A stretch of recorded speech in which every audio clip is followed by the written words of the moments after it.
Soon after the terrorist attacks of 9/11, the Gallup chairman and CEO Jim Clifton attended a high-level meeting in which Vice President Dick Cheney was asked, "What does the Muslim world think of what has happened?" His answer was, "I have no idea." Jim Clifton realized then and there that no one in Washington had any idea of what 1.3 billion Muslims were thinking. And yet they were working on intricate strategies that were going to change the world for all time. That's a quote from Jim Clifton. So Clifton commissioned his company, the world-renowned Gallup organization that really has a great reputation among Westerners, to undertake this enormous job of finding out what Muslims think. The result is Who Speaks for Islam? Got to get a picture of this, right? What 1 billion Muslims really think.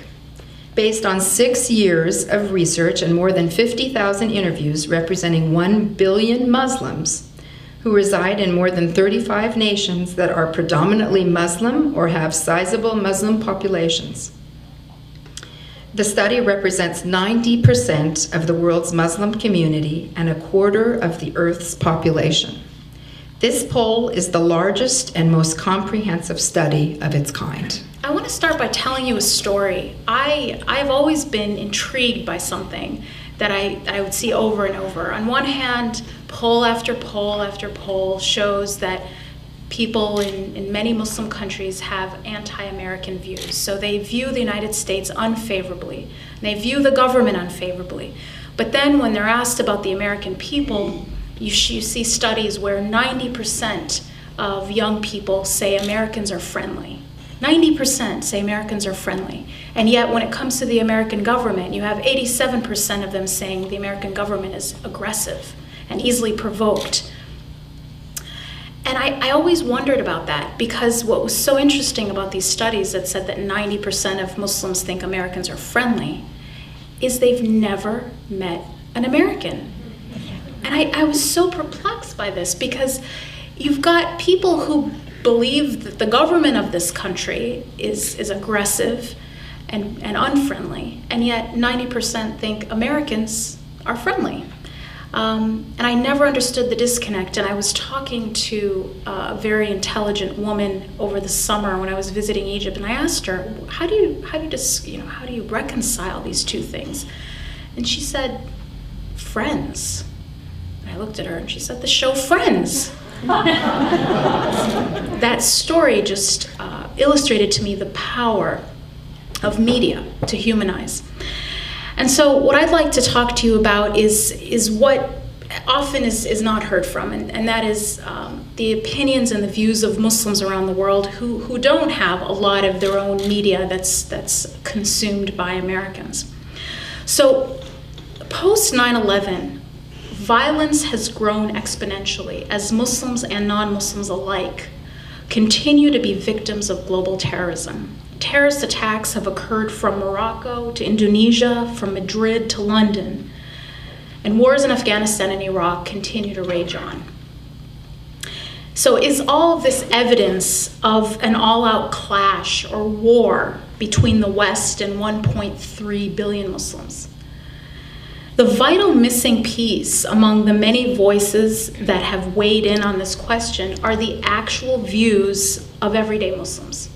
We don't see them in the media, and we don't see them in the news.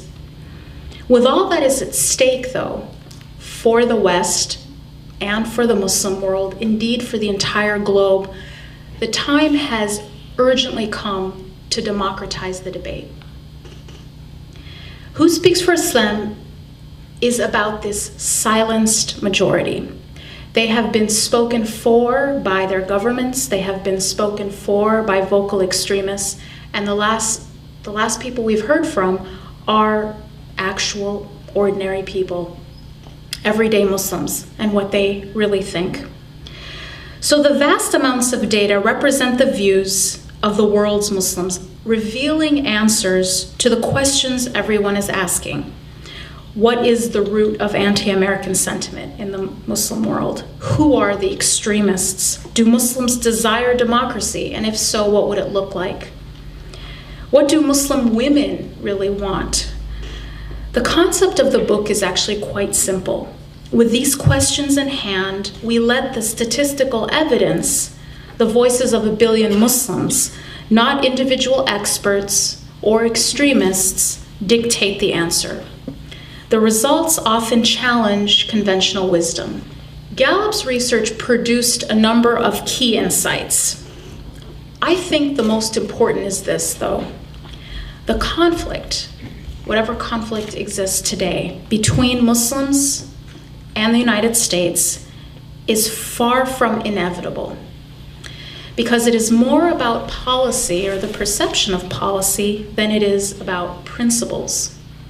However, until and unless decision makers of all kinds listen directly to ordinary people and gain an accurate understanding of the conflict, extremists on all sides will continue to gain ground.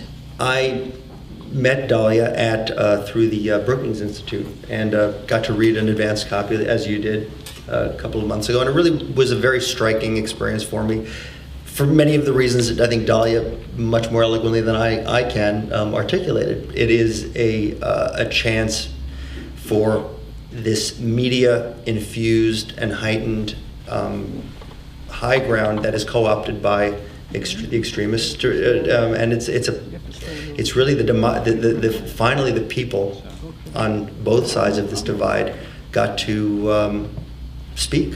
It really is, I think, the most cohesive voice for this situation that we find ourselves in. And it's obviously a very tangled and complex situation, and it is prone to the loudest voice. It's prone to the most extreme action. And this, in a very cohesive, scientific way, just was eye-opening to me. And some of the things that were most telling to me was how much we really did have in common. And again, when I say we, both the West and the United States and the Muslim world are not these two monoliths. They're much more nuanced, and that's something that's, I think, in the book as well. But there are things that were striking to me, and one that I felt particularly guilty about, and that really spoke to my own experience working on a show that's about terrorism, was the comment about what do Americans admire most about the Muslim world, and that the two responses were nothing and don't know, was a very telling and very dangerous detail. And anyway, that's part of the, I have also found myself being a media maker, being a Hollywood guy. I had this epiphany that what I did wasn't. I sort of hid behind my typewriter and my cement wall saying it's just a television show and I am just writing a story. But this, in the charged world that we live in, and with the subject matter that obviously I find myself writing about, it wasn't that simple a response. I couldn't. What part of it was denial? What part of it was ignorance? I really can't say. But clearly, what I was doing was having an impact beyond my own sort of parochial interest in telling the most exciting story and getting the largest possible audience. I am making it, a personal project of mine to expose as many writers as I can to this book and to the resources of the Hollywood engagement to help these storytellers, get their stories straight and their facts straight.